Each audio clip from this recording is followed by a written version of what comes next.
As mãos unidas são o resumo de tudo. Pelé deixou o violão e neste momento está dando conselhos a Diego. Ambos estão de mãos dadas. Trêmulas e emocionadas as de Diego, serenas e pacíficas as de Pelé. Vejo os olhos de Dom Maradona, o pai de Diego, que assentem e choram, enquanto o rei se despoja de sua coroa de dólares e se mostra tão humilde e sincero como poucas vezes pôde parecer. Por isso essas mãos unidas são o resumo de tudo. Quantas noites frias na Villa Fiorito terá passado Diego fazendo tabelas imaginárias com Pelé? Quantas vezes terá despertado de repente e disse: mas por que estou sonhando se nunca vou estar nem a 100 metros de distância para pedir um autógrafo? Agora, Diego, você tem essa bola e essa camiseta da seleção brasileira que Pelé autografou faz 5 minutos. E tem uma medalha numa corrente que guardará durante toda a sua vida como um troféu de guerra. E levará a Lato ou Hugo, seus 2 irmãos caçulas, o relógio que Pelé te dará durante essa conversa. Mas, além de tudo, estão essas mãos unidas, às quais teremos que recorrer se quisermos descobrir a raiz. Pelé falando como se fosse seu pai. Pelé falando e vendo nele seu irmão. Pelé pensando em Pelé aos 18 anos. Essa é a finalização da abertura de uma matéria especial da revista El Gráfico, argentina, assinada pelo jornalista Guillermo Blanco, sobre o primeiro encontro entre Pelé e Maradona, os maiores de todos os tempos.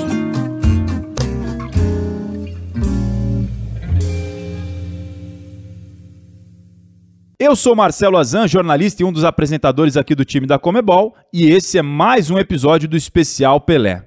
E como vocês sabem, é um episódio diferente.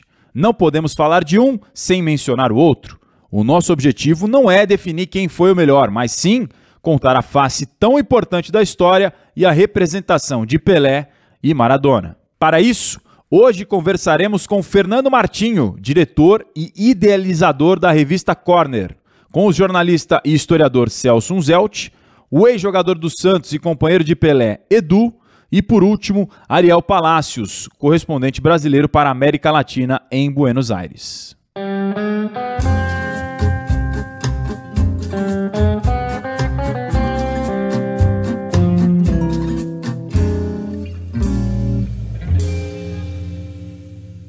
Fernando Martinho morou em Buenos Aires e conhece bem o lado sentimental dos devotos por El Dios. Por isso, começo com uma pergunta-chave. O que se passa pela sua cabeça quando falamos em Maradona? Olha, primeira coisa que vem à minha cabeça é... Difícil. É difícil. A primeira coisa, assim, Maradona. Porque ele é uma figura tão complexa que é difícil pensar numa primeira coisa. Mas ele incrivelmente me traz uma imagem de um ser humano. Um ser humano extremamente errático. Por isso que eu falo ser humano. O ser humano, ele é errático. E é como eu encaro o Maradona. O Maradona, ele tem essas características que todo mundo se enxerga no Maradona de alguma forma. E se enxergar no Maradona provoca, inclusive, raiva. Porque você não gosta de tudo em você. E você vê aquelas características que você não gosta que você tenha, você vê essas características no Maradona. Aquelas que você às vezes esconde? Claro, ele é os dois lados do espelho, aquilo que você se orgulha e aquilo que você se envergonha. O Maradona, ele tem muito isso. Então, a gente tem a mitificação, né, no caso do... Ou melhor, né, a realeza do Pelé, nessa coisa que colocam ele num trono, né, de rei, e do Maradona enquanto Deus, mas é um Deus muito mais Jesus, né? Um Deus muito mais humano, é um cara que estava aqui, né, entre os mortais e cometendo os erros de todos os mortais. Então é curioso, né, que um cara tão mortal, tão errático, seja chamado de Deus. Claro, pelos seus feitos também, né?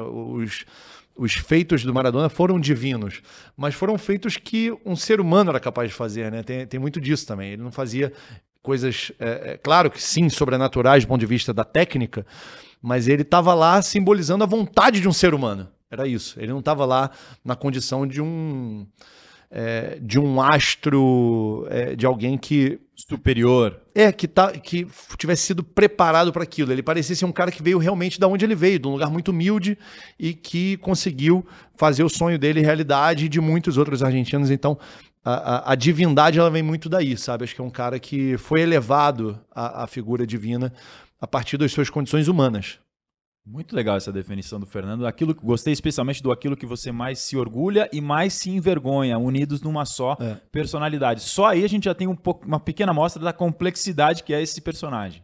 Exato. O Maradona ele é extremamente complexo porque ele é extremamente humano, né? Para sintetizar o que eu falei, né, anteriormente. O ser humano ele é complexo, ele é contraditório e o Maradona ele tem tudo isso exacerbadamente.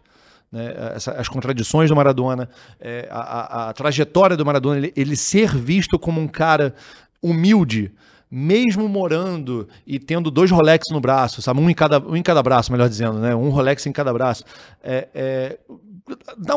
Aonde se enxergava nele ainda essa característica de um cara humilde. Que estava a favor dos pobres e tudo, mas tendo uma vida de luxos. Não só de luxo, mas também de exageros, de desperdícios. Esse é o Maradona. Que a gente olha e ainda via a figura dele até o final da vida dele, de um cara do povo. E ele deixou de ser isso muito novo, de ser esse cara conectado com o povo. Né? No documentário do Asif Kapadia, tem um relato muito interessante, eu não sei se foi nesse documentário ou em outro, mas fica a sugestão também para assistir o documentário. Diego Maradona, acho que esse é o título, né, do Asif Kapadia, que é o mesmo que fez o documentário do Ayrton Senna, da Amy Winehouse. É um baita documentarista britânico de origem, a família dele, se eu não me engano, é indiana. Mas nesse documentário acho que mostra uma perplexidade do agente do Maradona na época, nos anos 80, que o Maradona passa por um carro numa loja e resolve comprar. E o empresário dele fala, mas você não precisa do carro? Não, mas eu quero. Ele queria o carro. E tipo, pá, compra. É uma coisa tão humana isso, e ao mesmo tempo tão errada. Fala, cara, por que tu vai comprar um carro? Você não precisa de um carro. Não, mas eu quero.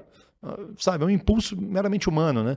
Então, o Maradona traz isso tudo. E ao mesmo tempo ele é visto como um cara do povo, um representante do povo. Enfim, dá para falar bastante sobre essas questões também, né? Sobre, primeiro, voltar no Pelé. O Pelé, ele é colocado como rei, né? E o título de rei não é uma coisa que você escolhe, não é uma coisa que sequer o povo proclama, assim, uma coisa quase hereditária, né? Uma coisa que você tem que aceitar. Você é filho do monarca, então você assume o trono em algum momento. Então o rei, ele é uma imposição. Você tem que aceitar aquilo ali. Você pode gostar ou não gostar, mas você aceita. Enquanto que o Deus é uma questão de crença. Você acredita naquilo ali. Quando tem o debate sobre quem é melhor, que não é o nosso caso aqui, o que os brasileiros tendem a fazer? 1000 gols. Já botam essa carta na mesa, o argentino ignora os 1000 gols, porque aquilo ali não tem valor. 1000 gols, a gente não está falando de número, não é uma discussão estatística, é uma discussão sobre quem ama mais quem, né? Para o argentino não interessa se são 1000 gols ou se são 200.000. Interessa o que Maradona fez num momento também muito específico que só podia acontecer na Argentina. Nenhum outro país estava em guerra com a Inglaterra 4 anos antes dele fazer um gol de mão contra aqueles caras. E depois o gol que é mais condecorado e visto como mais bonito da história das Copas. Então, esses 2 gols no mesmo jogo, fala assim, opa, peraí. E virou até meme, desculpa te interromper, porque qualquer coisa alguém lembra desse arranca por la derecha, el genio del fútbol mundial. Barrilete cósmico, né? Na voz de Victor Hugo Morales, que é um uruguaio, mas radicado na Argentina a vida inteira quase. Mas ele chora nessa narração, né? Porque realmente, nessa narração, ele fala de que planeta você veio para deixar pelo caminho a tanto inglês. Né? Cara, isso é muito poético. E tem arrepia. Arrepia. E tem repito, uma simbologia muito específica para os argentinos. Que em solo, que eles consideram argentinos, né? Nas Malvinas, como eles chamam, ou nas Ilhas Falkland, como o resto do mundo chama, de ter tanto argentino caído lá. Né? Eles chamam de caídos, né? Que são os soldados falecidos, né? Mortos na Guerra das Malvinas. Então você coloca isso numa narração ao vivo, de que planeta você veio para deixar pelo caminho tanto inglês, cara, é muito difícil você invalidar essa crença nesse Deus com uma carta de 1000 gols. 1000 gols contra tantas vidas que realmente morreram nas Malvinas, não faz sentido. Tô falando de gol, cara. Tô falando de glória, de uma coisa que só eu sei o que eu sofri para agora estar gritando esse gol aqui, para que a Argentina seja um punho apertado, gritando, né?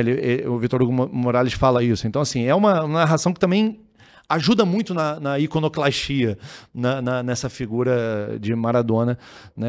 Essa narração ela faz muito sentido porque ela depois ela é usada e replicada até hoje. A gente está vendo Reels de Instagram com uma narração de 86, assim. E então, só dar um passo ainda atrás, que a gente vê o rei, né, do futebol, Pelé, num contexto brasileiro em que a gente era monarquia quando a Argentina já era república há muito tempo. O Brasil ainda era monarquia até 1989 e 1810 a Argentina deixa de ser uma colônia. A Argentina não era uma monarquia, era uma colônia. O Brasil era metrópole. O Brasil, com a chegada de Dom João VI, o Brasil se torna metrópole.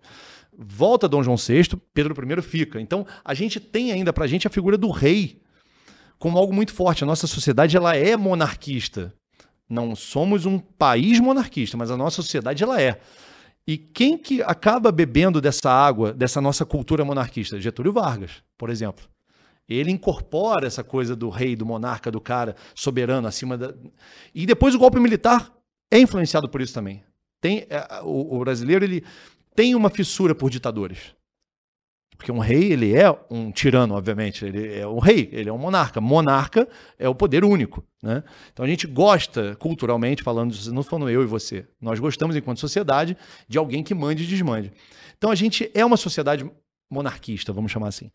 E a Argentina não, a Argentina tem, o argentino ele tem pavor à coroa, né? Tem um racha com a coroa espanhola muito grande. Então, tem muito mais a ver com a formação cultural também e como a gente olha para esses dois caras, Pelé de um lado, Maradona do outro, né? Deus de um lado, e é uma questão de crença. E o rei não, o rei você aceita, você acata.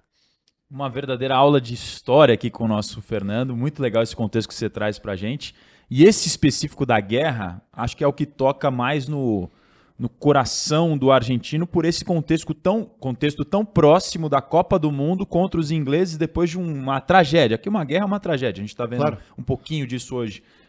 Claro, cada um com as suas proporções na questão da Ucrânia e da Rússia, mas lá na década de 80, você inevitavelmente, embora na época provavelmente as autoridades e as pessoas tentassem amenizar os ânimos, isso estava muito vivo no imaginário. São 4 anos que a gente está falando de diferença, 82 para 86. Não, mas a Guerra das Malvinas ela é extremamente traumática e não é de 82 para 86, é até hoje. A Guerra das Malvinas é algo que dói muito nos argentinos até 2022, que estamos gravando esse programa aqui. Não é nada simples essa discussão. Você citou Ucrânia e Rússia, todo mundo sabe que o Putin é o tirano que é, mas ninguém está falando que o Zelensky é um grande irresponsável por essa guerra. Ele colocou o povo dele para sangrar diante de uma potência nuclear, de uma potência militar. A Argentina faz algo parecido, só que era o Videla, na época, um general militar, e ele declara guerras à Argentina, se querem venir, que venham, ou seja, se querem vir, que venham. Vieram e arrasaram com os argentinos, mataram muitos argentinos, e sabotavam, né? Eles sonegavam as informações que chegavam das Malvinas de mortos, né? Era o tempo inteiro durante a guerra dizendo, estamos ganhando, estamos vencendo a guerra. Enquanto que quando começam a chegar os corpos dos mortos nas Malvinas, que o povo começa a falar, peraí, como é que a gente pode estar ganhando?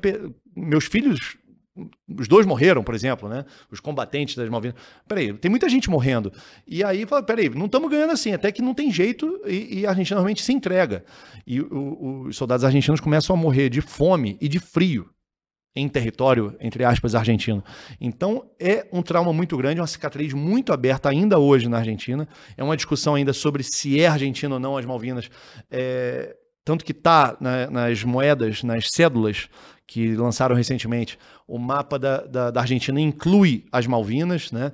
É algo que para eles é muito sensível essa discussão. Então não é um pedacinho de terra não sei aonde que, beleza, os ingleses ocuparam e tipo, deixa para lá, um dia a gente repensa. Não, até hoje eles ainda autodeterminam as Malvinas como território argentino, mas na prática há um domínio inglês e houve uma vitória inglesa nesse território. E mais do que a vitória, não é isso que dói tanto, são a quantidade de mortos e também de sobreviventes que morreram depois, porque se suicidaram pelo trauma de guerra, que é algo muito comum também em qualquer guerra. Os combatentes que voltam, eles têm uma grande tendência ao suicídio, porque eles ficam traumatizados, eles ficam com transtornos mentais, né? Então, é algo que ainda dói muito na Argentina. E 4 anos depois, uma coisa...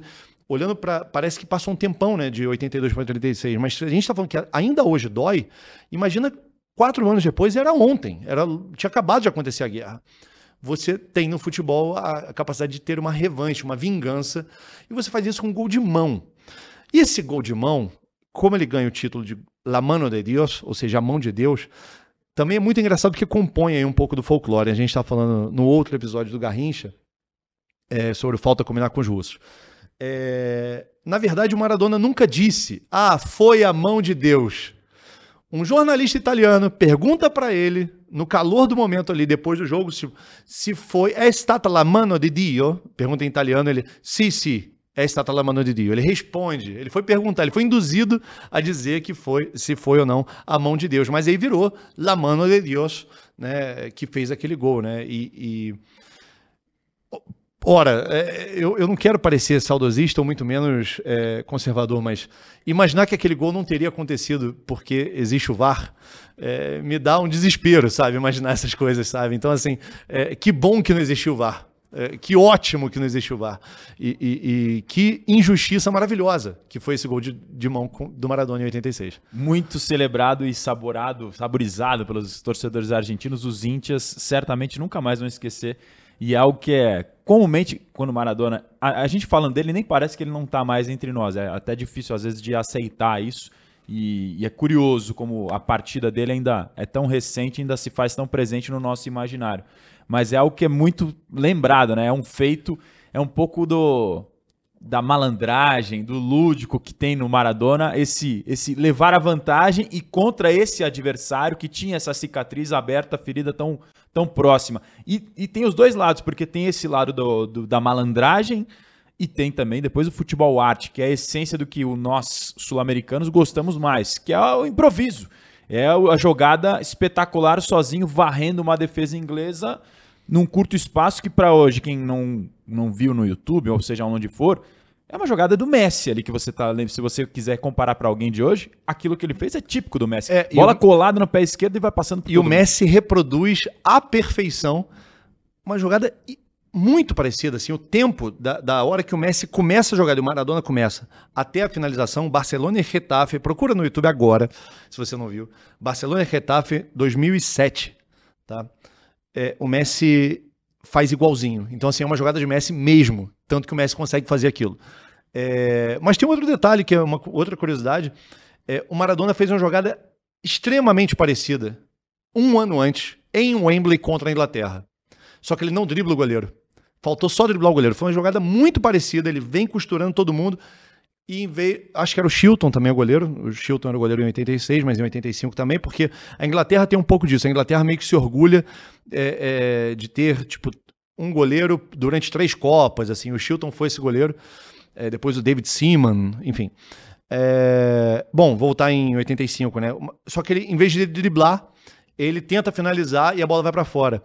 E tem um relato de que o irmão dele, ele conta isso, o Maradona fala isso, que o irmão dele falou, por que você não driblou o goleiro? Eu duvido muito que em 86 ele tenha lembrado do irmão, mas é muito interessante que tenha acontecido uma jogada tão parecida e ele tenha driblado o goleiro e feito como disse o irmão. Por que você não driblou o goleiro, pô? Né? Algo parece tão fácil. Por que você não driblou o goleiro? Algo tão simples assim. Mas o Maradona, você sabe, né? Podia tirar vários coelhos da cartola numa jogada só. E o que é mais legal também nessa jogada, de La Jugada de Todos los Tiempos, né? Nessa jogada que ficou para a posteridade, é que houve um relato também de que o tempo inteiro o Maradona estava procurando um momento de tocar para o Burruchaga a bola. Que o Burruchaga era muito rápido. O Burruchaga vai abrindo, o Valdano também, e ele fica o tempo inteiro esperando o momento para tocar. Ele fala isso. Só que à medida que ele passava, ele ia vendo um espaço e ia entrando, e ele termina fazendo esse gol, entre aspas, sem querer, né? Porque supostamente ele estaria buscando o momento de dar o passe, né? De trazer para cá a marcação, como ele faz com o Brasil em 90. O que ele faz? Uma jogada pelo meio de campo, que ele atrai toda a marcação do Brasil e dá um tapa para o Canija. Fica cara a cara com o Taffarel, dribla o Taffarel e faz. Então, assim, é muito a cabeça do Maradona isso, né? O Maradona, diferentemente do Messi, que é um goleador, tem um texto do Arnaldo Ribeiro, de 2011, se eu não me engano, que ele fala, Romário mais Maradona igual a Messi. Que ele fala, esse texto é lindo, assim, acho que dá pra achar por aí, assim. Tava num blog da ESPN, que ele fala que o Messi tinha toda a característica mágica do Maradona, mas o faro goleador do Romário, a capacidade de definição do Romário. Esse cara que fez aí, entre aspas, 1000 gols. Né? 1000 gols aí um pouco questionáveis, mas acho que o Romário não precisa dos 1000 gols. Nem o Pelé precisa dos 1000 gols para ser Pelé. Pelé é Pelé independente de 1000 gols. E Maradona, dane-se que Maradona também não tem 1000 gols. Acho que a discussão de número ela é outra. Mas voltando aqui na questão da capacidade, né, do Maradona de tirar esses coelhos da cartola, né? Mas ele nunca foi um jogador goleador. Ele fazia gols também, mas a capacidade do Maradona era fazer jogadas para que no Napoli o Careca enfileirasse gols lá na Itália. E na Argentina, como eu falei, Burruchaga, Valdano faz o gol do título, o Burruchaga faz o gol do título de 86, não o Maradona, né? A eliminação do Brasil para a Argentina em 90, gol do Canija, jogada do Maradona, sempre jogada do Maradona. O gol do Burruchaga que eu acabei de citar é um passe, ele é um tapa, e ele com esse tapa deixa o Burruchaga na cara, ele tem que correr, claro, para chegar até lá, mas livre. O Maradona era esse cara, era o cara de criação. E o Messi não, o Messi era o cara de criação, é o cara, né? Ainda está jogando com 35 anos hoje em 2022, de criação e também de definição, né? Por isso o Messi é tão espetacular e por isso há inclusive já quem afirme, né, que o Messi é melhor que o Maradona, mas eu acho que não é isso que a gente está discutindo aqui e a questão é a grandeza que é uma discussão bem mais complexa e muito mais interessante. São com aquelas comparações que geram discussões infinitas, até porque são épocas distintas, e desses três que a gente está falando, tanto do Maradona uma época, do Pelé a outra e do Messi a outra, então as comparações sempre ficam meio tortas, porque você não tem como igualar épocas diferentes, mas claro, tem algumas coisas que você minimamente, o ser humano compara, não tem jeito, é natural do ser humano. Não entrando na comparação Pelé e Maradona, que a gente está tentando evitá-la aqui até o final desse episódio, talvez esse contexto que você deu aqui do Maradona, principalmente desse contexto da guerra, que acho que é muito importante para você entrar no coração de um povo, isso ajuda a explicar a diferença nas idolatrias que existe do brasileiro com o Pelé, e nem sei se dá para chamar de idolatria, porque a gente não vê isso nas ruas, no imaginário, quando conversa com as pessoas, muita gente é crítica ao Pelé aqui no Brasil. E, por outro lado, é completamente oposto, a ponto do Maradona virar religião na Argentina. Essa diferença das idolatrias do Pelé no Brasil, do Maradona para a Argentina, do ponto de vista de um brasileiro que morou na Argentina. Começando pelo Pelé, eu tenho um colega, Fernando Campos Ribeiro, meu xará, santista, mora em Santos e é um grande estudioso da história do Santos. Eu já toquei nesse assunto com ele. Ele é do time que acha que não, que o Pelé é ídolo sim, e que se ele fosse de uma época mais recente, que haveria todo um folclore, né, em torno disso. Porque eu falo o seguinte, cara, eu nunca vi uma pessoa com tatuagem do Pelé. E na Argentina isso você vê aos montes. Tatuagem do Pelé, tatuagem do Maradona é algo corriqueiro. Duas coisas você vê muito, tatuagem do Maradona e tatuagem dos Rolling Stones. Os Rolling Stones também tem uma coisa lá, acho que eu... E desculpa te interromper, uma infindável tropa de Diegos. Quantos Diegos? Claro, não, Diego é um nome que se torna muito comum, né? Já era um nome, né, bem argentino, Diego, mas assim, vou colocar Diego por conta de Maradona, não é nada incomum, muito pelo contrário. Então, assim, primeiro essa simbologia gráfica, né? Você não vê aí tantos murais pintados como você vê em Nápoles, né? Em penas de prédio com o Maradona ali ilustrado. E aqui nesse nosso bate-papo não é a questão de diminuir ou aumentar os feitos de um para enaltecer o outro. Diferenciá-los. Exatamente, diferenciá-los. As características que tornam um ser visto de uma maneira e outro de outra. Não que isso seja melhor ou pior, são apenas diferentes. Agora, o que os une é a infância pobre, né? Uma ascensão social dos dois por meio do futebol, cada um à sua maneira. O Maradona, o cara que vem de favela e ascende depois na Argentina, e também vai para um time na Itália, onde ele vira ídolo, que é o Napoli, que não é o time entre os gigantões, Milan, Juventus, Internazionale, que o ascende também nesse lugar do cara que ascende do mais pobre para a ascensão social. Isso faz muita diferença na distinção, né, entre eles. Assim, realmente isso marca uma diferença, que é o seguinte. Beleza, o Pelé tem uma trajetória humilde, nasce numa família humilde, mas quando ele estreia no Santos, aos 15 anos, o Santos já era campeão paulista. Lembrando que os estaduais, naquele momento, eram o campeonato, né? Os estaduais eram o grande objetivo dos clubes. Década de 50. Década de 50. Então, assim, você ser campeão estadual era a glória, era o que você tinha que almejar naquele ano. Né? Você não tinha, ainda nessa época, você não tinha sequer a Libertadores. Ele estreia no Santos já campeão já campeão estadual.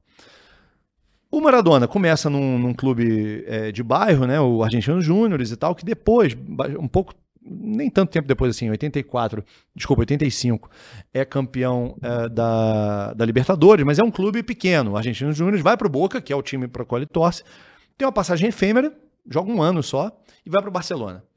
Barcelona, clube grande, fala assim, bom, agora ele vai explodir, papapá. Lembrando que o Barcelona naquela época também não era isso tudo, né, que veio a ser nos anos 2000. Era um clube, claro, tradicional, grande na Espanha, mas não era essa potência toda. De reunir tantos craques, né? Mas ele se machuca e fica muito tempo fora. Briga com o presidente, força a ida dele para o Napoli. O Napoli compra ele com dinheiro até estranho, que nunca conseguiram entender de onde veio o dinheiro para comprar o Maradona. Foi a cifra recorde na época, mas é o Napoli. E por isso chama muita atenção. Como assim o Napoli está contratando o jogador mais caro do mundo naquela época, né? Até aquela época.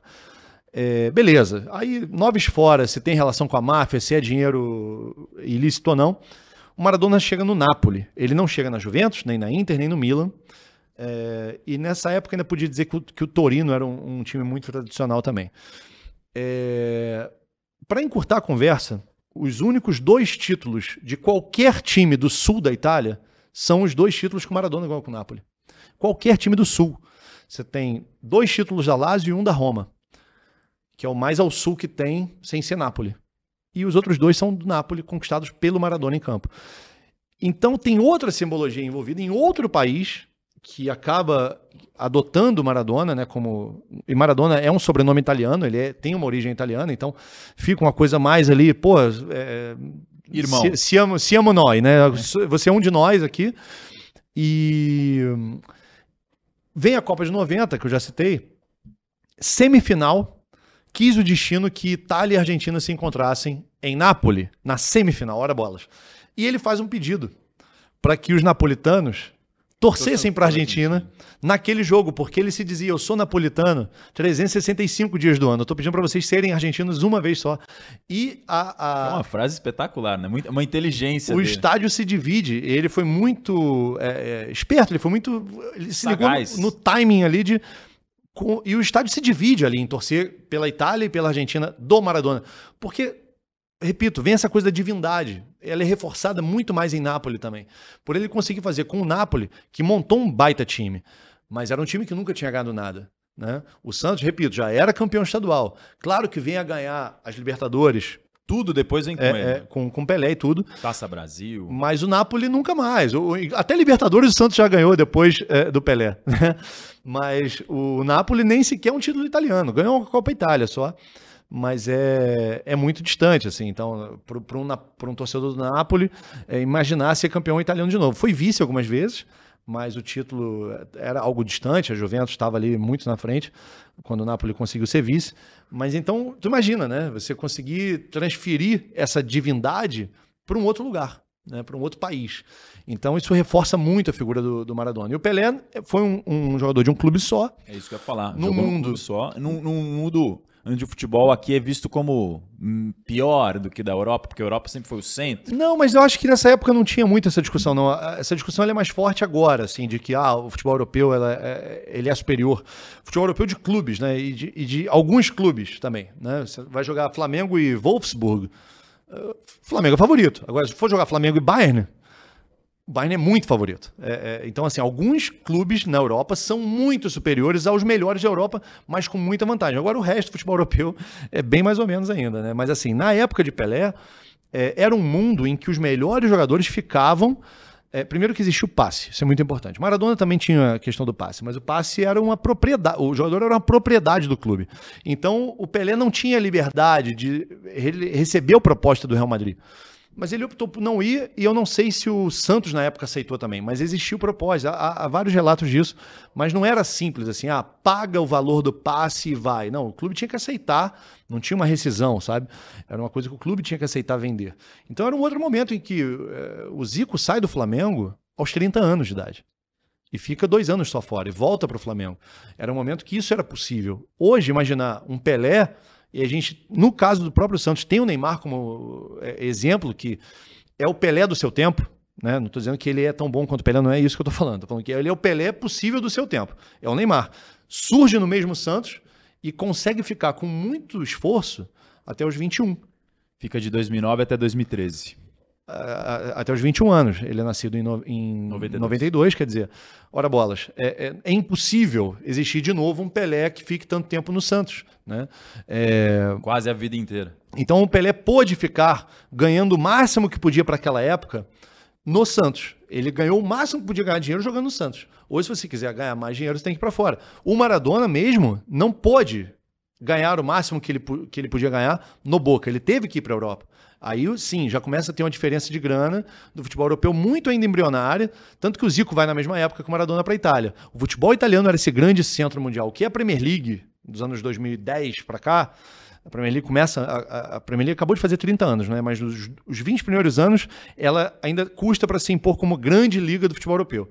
Agora, nos últimos 10, não. Ela é a maior liga disparado. Mas o que é a Premier League hoje era o futebol italiano nos anos 80 e 90. Os melhores jogadores iam para a Itália, necessariamente. Os clubes mais ricos estavam lá, compravam os melhores. Então, Zico foi, Falcão foi, Maradona foi, Passarella, Júnior, Toninho Cerezo, Sócrates. Os melhores jogadores do mundo foram para a Itália nos anos 80. Maradona era um deles, né?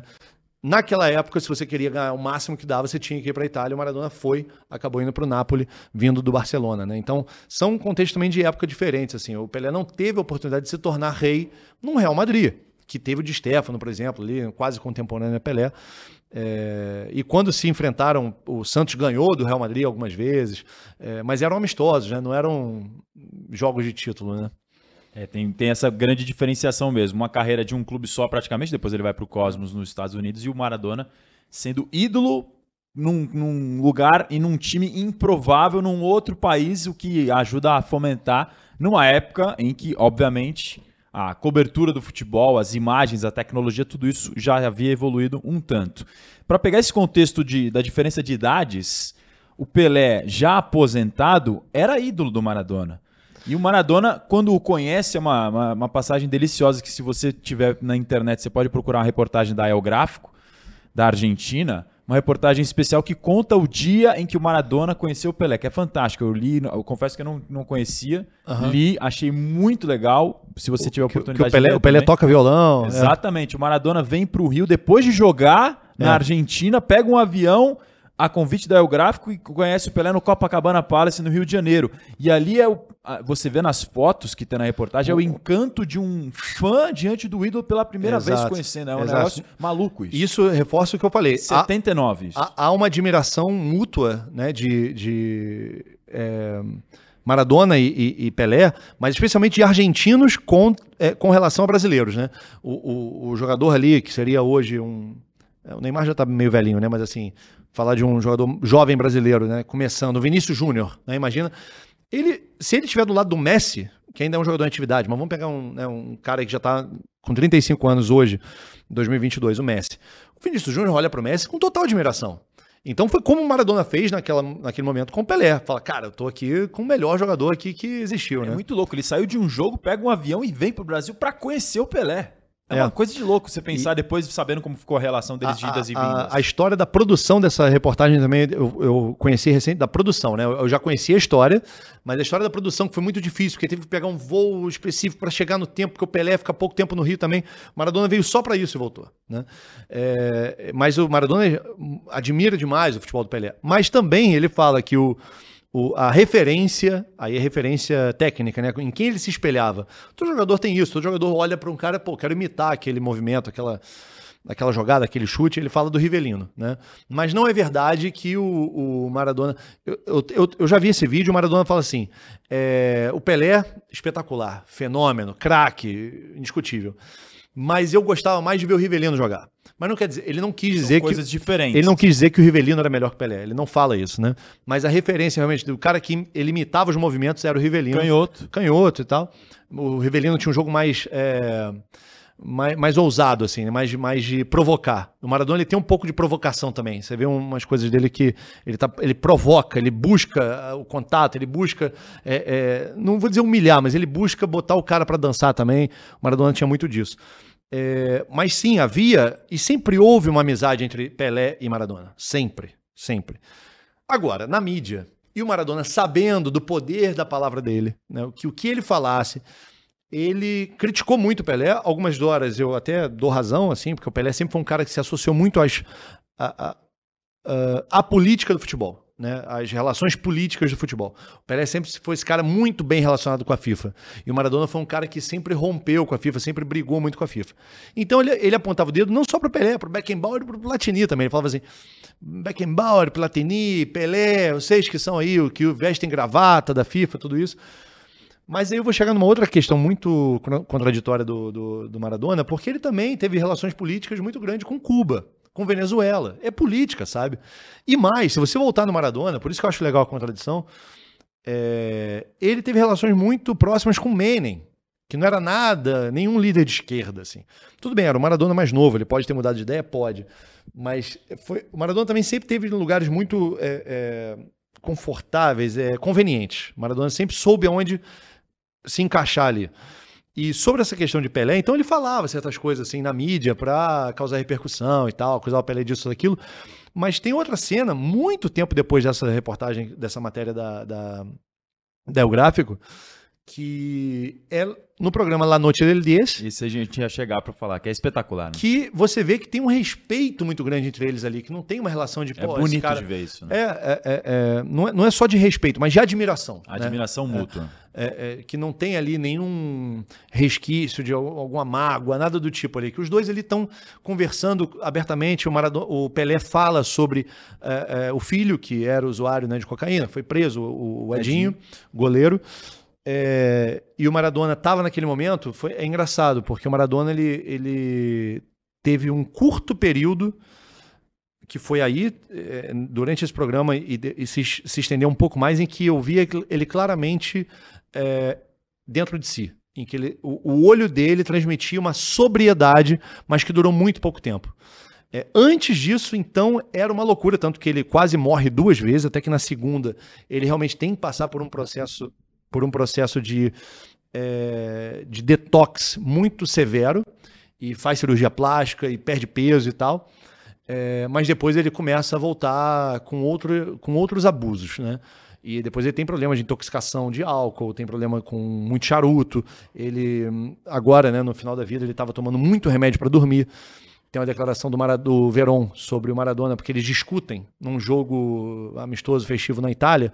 Eles se desentendem, o Verón tem uma personalidade muito forte. E aí, perguntam pro Verón se ele teve tempo de se entender, né, de fazer as pazes com o Maradona depois do episódio. Ele fala que não... Verón pai ou Verón filho? Verón filho, Verón Juan Sebastián. La Brujita? La Brujita. E não La Bruja, que é o Juan Ramón, mas o Juan Sebastián, o carequinha, ele se desentende lá com o Maradona, e quando ele é perguntado sobre... e aí, você conseguiu fazer as pazes com o Maradona? Ele falou assim, olha, que o Maradona vai trabalhar em La Plata, né? Vai trabalhar no rival do Estudiantes, né? Que é o Gimnasia. Ele vai ser técnico no finalzinho da vida dele. Ele falou, olha, até pensei em procurar, mas quando eu fui falar com algumas pessoas, me falaram que ele já não era mais ele.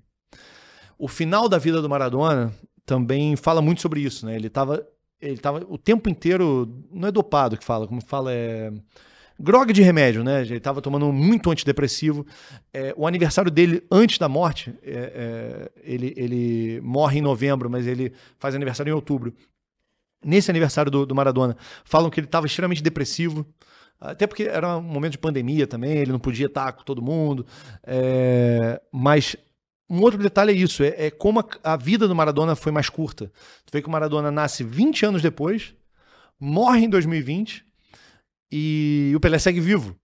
Então é uma coisa que acaba transformando o personagem mais interessante. Nesse cara que desperta e aí vem um outro fator que eu já conversei com alguns biógrafos, e essa frase é do Rui Castro. Ele fala, biografado bom é biografado morto, porque ele não pode interferir no que você vai falar sobre ele. Né? E aí a lenda fica para sempre. Exato. E agora dá para fazer várias biografias sobre o Maradona, e sobre o Pelé ainda não. Você ainda vai ficar um pouco refém. Saiu uma série do Pelé. Série ou longa? Agora eu tô em dúvida. Sobre o Pelé. Enfim, saiu na Netflix recentemente. Mas é isso, ainda tem o que ele acha que tem que entrar ou não. Ainda tem a edição do personagem biografado, né? E o Maradona agora não. Ele pode ser interpretado e ele não vai estar aqui para falar, não foi assim, foi assado. Isso transforma um pouco mais interessante as leituras possíveis, né? O folclore vai sendo alimentado cada vez mais. A gente está chegando na parte final, mas eu quero ler alguns trechinhos dessa reportagem do El Gráfico, desse primeiro dia de encontro do Maradona com o Pelé. E aí eles relatam que o Pelé deu presentes para o Maradona, deu um relógio, porque ele pergunta pro Maradona, você tem quantos irmãos? Tenho 8, são 3 irmãos, 5 irmãs, alguma coisa assim. Tava com o pai dele, então pega aqui esse relógio, uma medalha, assim, um carinho de fã, respeitando o lugar de fã com um ídolo muito genuíno, assim. Isso me encantou a maneira como os dois se trataram. E é muito louco você pensar que o cara pegou um avião só pra vir pro Brasil, pra ver o Pelé. Que coisa que provavelmente quem mora no Brasil não tomaria essa atitude. E ele, sendo um jogador que ele tava promissor, fez. E aí a reportagem do Gráfico reproduz alguns conselhos que o Pelé deu pro Maradona naquela conversa. Nunca pense que quando falem que você é o melhor, que você é o melhor. Você tem que pensar sempre que você não é o melhor. No dia em que você se sentiu melhor, vai deixar de ser sério para sempre. Aceite os aplausos, mas não viva de aplausos. Há muitos anos eu já fui vaiado, silbado, é o que eles falam. Muitas vezes, a torcida, quando alguém joga 3 partidas mal, começa a te vaiar. Deixa de te querer, ou seja, não seja influenciado nem pelas vaias, nem pelos aplausos. Quero te dizer algo sobre os contratos. Cada jogador tem o seu problema próprio. É uma questão muito pessoal. Mas sempre tem que ter em conta que você tem que lutar pelo que você realmente vale. E já a cabeça que a gente falou no outro episódio, de saber o valor e se vender do Pelé, diferente, por exemplo, do Garrincha. Se faça ser respeitado sempre. Nunca regale nada, ele diz, né? Regale dá de presente. Mas quando você firmar um contrato, você não pode pedir mais depois dinheiro. A assinatura é como uma palavra. Conselhos do Pelé para o Maradona. Imagina, o Maradona tem que conseguir olha isso. A infinidade, né, de conselhos que a gente ouviu até agora, assim, realmente você vê que tinha um carinho realmente muito entre o Pelé e o Maradona ali, de acolhimento. De uma pessoa que queria acolher, né, assim, claro. Ele poderia tratar, e isso é reportado na reportagem, com o perdão da redundância, de como o Pelé trata ele de forma carinhosa, assim, claro. É alguém que abre os braços e o recebe, e isso emociona o Maradona filho e o Maradona pai, que os dois estavam juntos na ocasião. É muito curioso e muito bonito esse carinho dos dois para um pro outro, que felizmente ainda em vida, quando o Maradona ainda estava vivo, depois das várias alfinetadas, que também faziam parte um pouco do show, eu acho, né? Porque, claro. querendo ou não, isso promovia os dois lados, os dois nomes, mundialmente falando, mas eles se reconciliaram, isso foi legal, né? Sim, repito, assim, né, dentro de muita rivalidade, e que essa rivalidade ela vem cada vez sendo menor, há rivalidade, claro, mas não é como era nos anos até 40, 50, a gente remonta lá a Copa Roca, né, que tinha um duelo entre Brasil e Argentina, um ano era no Brasil, outro ano era na Argentina, e episódios de extrema violência, das duas partes, tá? Não é de argentino contra brasileiro só não. Brasileiro também faziam coisas assim realmente selvagens, né, nesses duelos. Então há muita rivalidade futebolística. Lembrando que Brasil e Argentina nunca tiveram nenhuma questão que envolvesse uma discussão sobre território, sobre limite, sobre divisa, né, sobre fronteira. Nunca houve uma rivalidade política, nunca houve nenhum entrave, mas no futebol sim, porque são os dois grandes do continente. Primeiro era Argentina e Uruguai. O Brasil supera o Uruguai e supera a Argentina também, não só em títulos, mas assim, começa a superar a Argentina. Esses dois eram potências no início do século passado, mas enfim.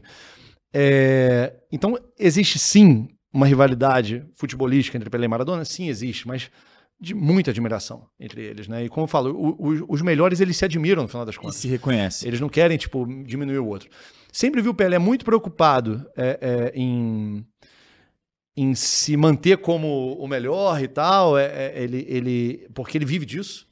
Ele até hoje, aos 82 anos que ele vai fazer, vive da imagem de atleta do século, né? Ele precisa se manter nesse trono. Então, assim, não foi só com relação ao Maradona, também ao Messi, sobretudo, que veio depois. Mas o staff Pelé está mais preocupado em fazer esse papel aí da Biográfico, né? De, porra, não, vamos trazer esses caras para dentro, né? Vamos ser amigo deles. Então, quando o Cristiano Ronaldo fez supostamente lá, né, o gol que igualou e que superou o Pelé, jogos oficiais, que é uma leitura imprecisa, porque jogo oficial... Esse revisionismo me incomoda também. Jogo oficial... Primeiro, eu tratei contextos completamente diferentes. A mesma coisa que a gente estava falando no outro episódio sobre estadual. O valor que tinha na época que não dá para você colocar na mesma régua, né? O que é um jogo oficial? Pra gente é jogo que tem um juiz, né? Pro europeu é um jogo de campeonato, né? Mas só que eles já têm as ligas estabelecidas deles, os campeonatos nacionais, há muito mais tempo. Então, para eles, vale o que é gol oficial, official matches, né? Então, esse termo em inglês, ele tem que ser traduzido como jogos de campeonato.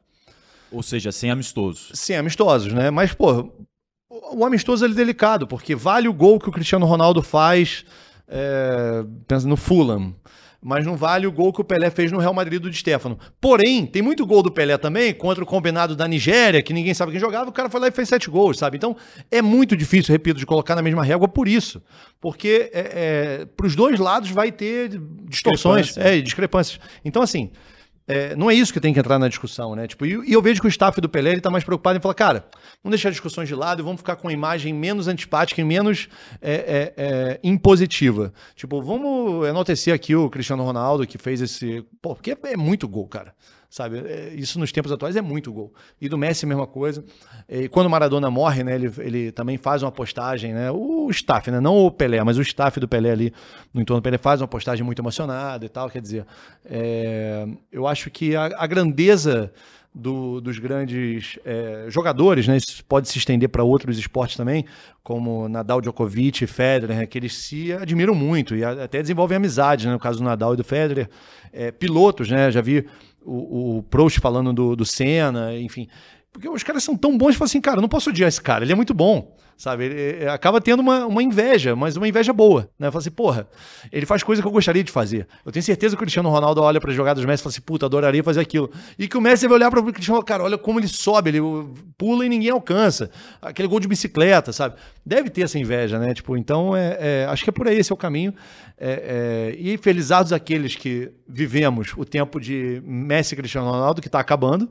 Felizados aqueles que viveram também o tempo de Pelé lá atrás, e Garrincha, e Maradona e Zico, sabe? Então, assim, cada um na sua época e tem que aproveitar, tem que admirar, ter cuidado com o saudosismo, porque parece que, quando você é saudosista, parece que nada que vem depois presta, e cuidado também com o imediatismo, né? De achar que nada que aconteceu antes superou o que você está vendo hoje, né? A gente tem que colocar cada um no seu tempo e admirá-los e desfrutar.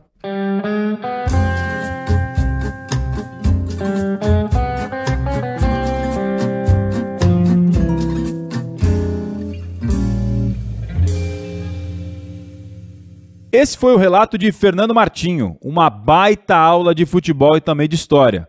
A gente agradece muito a sua participação. Celso Unzelt é jornalista, pesquisador, comentarista esportivo, professor universitário e escritor. Não é pouca coisa não, hein? E se tem uma coisa que ele entende bem, é do Rei Pelé. E assim como em outros episódios, ele também compartilhou com a gente a sua análise sobre a narrativa dos maiores do mundo. Eu acho que aí entra muito também a questão cronológica, As últimas gerações, infelizmente, não viram o Pelé jogando ao vivo, mas o Pelé é incontestável nesse sentido, do ponto de vista técnico, do ponto de vista do peso que ele teve para os negros, para os jogadores de futebol, para os brasileiros em geral. Ele era um mito, né? Era um mito em seu tempo, ainda é um mito. Eu tenho filhos, tenho uma filha, por exemplo, que nasceu em 2003, e quando era criança, ele aparecia na televisão, ela falava Pelé. Você falava, o que ele faz, filha? Joga futebol. Nem eu, que tenho 54 anos, vi o Pelé no auge. Quanto mais minha filha, que nasceu no ano de 2004, mas ela sabia que o Pelé jogava futebol. Isso é coisa de ícone, né? Isso é coisa de mito. É alguém que transcende a questão do tempo e do espaço. Então ele certamente vai ser para sempre lembrado.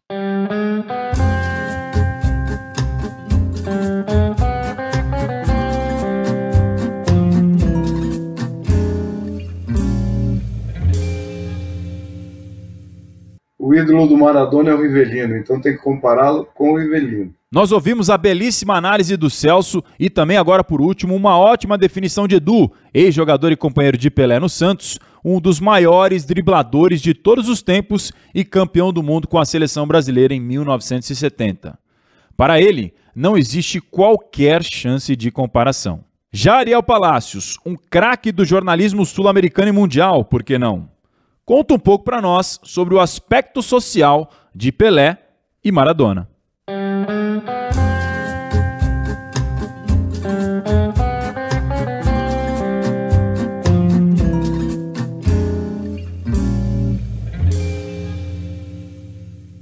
E aí, morando aí, sendo brasileiro com essa perspectiva, a pergunta vai para o outro lado da moeda. O que é a primeira coisa que vem na sua cabeça quando se fala em Maradona, Ariel?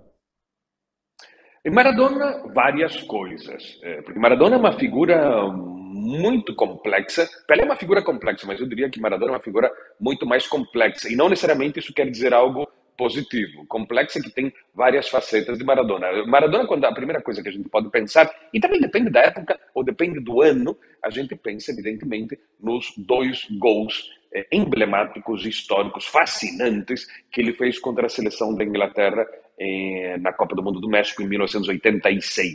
Não é? 2 gols, e que coincide, isto que eu penso, coincide também com várias pesquisas que foram feitas dentro da Argentina sobre o que os torcedores locais, ao longo destas últimas quase 4 décadas, né? Porque agora 2026 se completam 40 anos dessa Copa, o que as pessoas pensam sobre quando as pesquisas que foram feitas quais são os gols que você mais recorda? E as pessoas, a maioria diz os 2 gols de Maradona contra a Inglaterra, não é? Porque existe uma rivalidade muito particular, muito especial entre a Inglaterra e a Argentina. O que primeiro temos que explicar é que enquanto que no Brasil existe a ideia que o grande rival é a Argentina, é uma relação até bilateral de amores e ódios entre a Argentina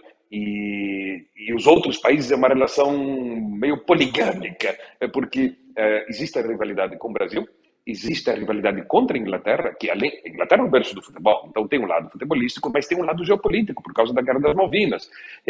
Então, Maradona tem um grande peso nessa área. A Argentina também tem uma rivalidade que é a mais antiga do continente, que é contra o Uruguai.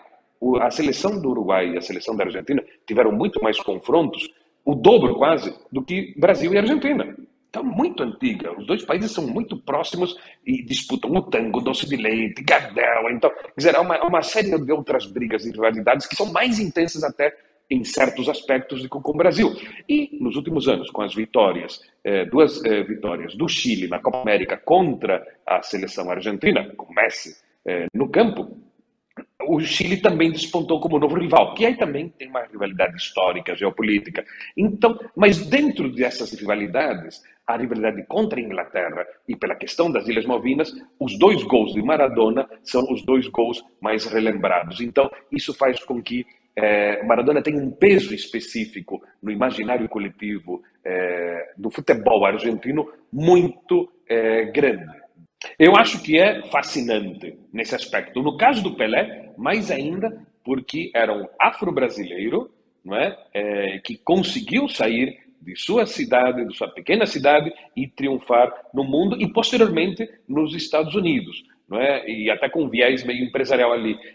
Então, nesse aspecto, eu acho que é muito interessante nesse aspecto, digamos, a trajetória que pode ter inspirado, com certeza, inspirou muitos outros jovens a seguir um caminho assim. Não me refiro no âmbito futebolístico, me refiro ao fato de poder sair da sua cidade, da pobreza e trocar de status social, de poder subir. Não é? Então, acho que nesse aspecto é muito interessante. A mesma coisa, no caso do Maradona, eu acho que é muito interessante também. O caso do Maradona é um caso bastante interessante também, porque Maradona muitas vezes é apresentado como um garoto pobre, favelado. Nunca nasceu numa favela. Ele nasceu num bairro operário, que é muito diferente de uma favela, de uma comunidade. É uma enorme diferença, não é? Mas também veio de baixo. Maradona nunca ajudou. Aí vem os paradoxos, né? Se Pelé fez o necessário pela imensa população afrodescendente brasileira, ou se não fez, ou no caso de Maradona, se fez algo pelos operários, ou pelos pobres, ou pela classe média baixa argentina, ou não fez. Não é?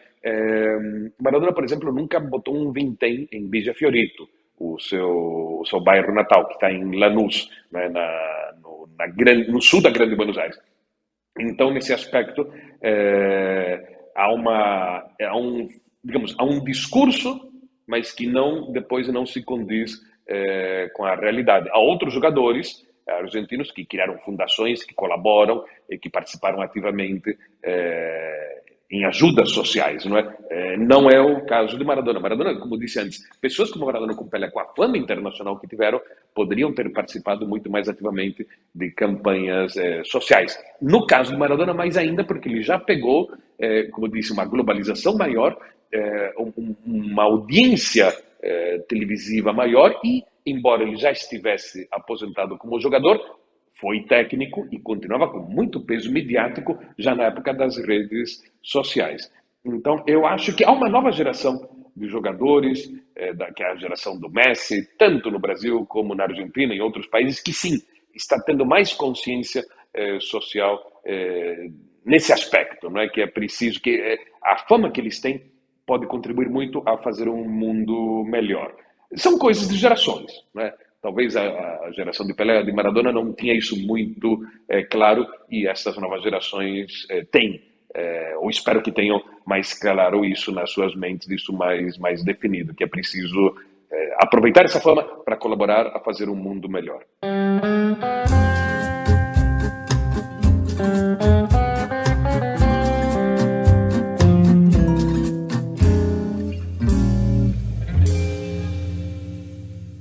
Ouvimos histórias e relatos riquíssimos de Ariel Palacios, Edu, Celso Zelt e Fernando Martinho. Agradecemos a todos eles pelas participações que, claro, que engrandecem demais o nosso podcast especial do Pelé. Nesse episódio de hoje a gente ouviu bastante sobre Pelé e Maradona e eu confesso que foi muito legal aprender um pouco mais do ponto de vista social da importância desses dois personagens icônicos para a história do futebol.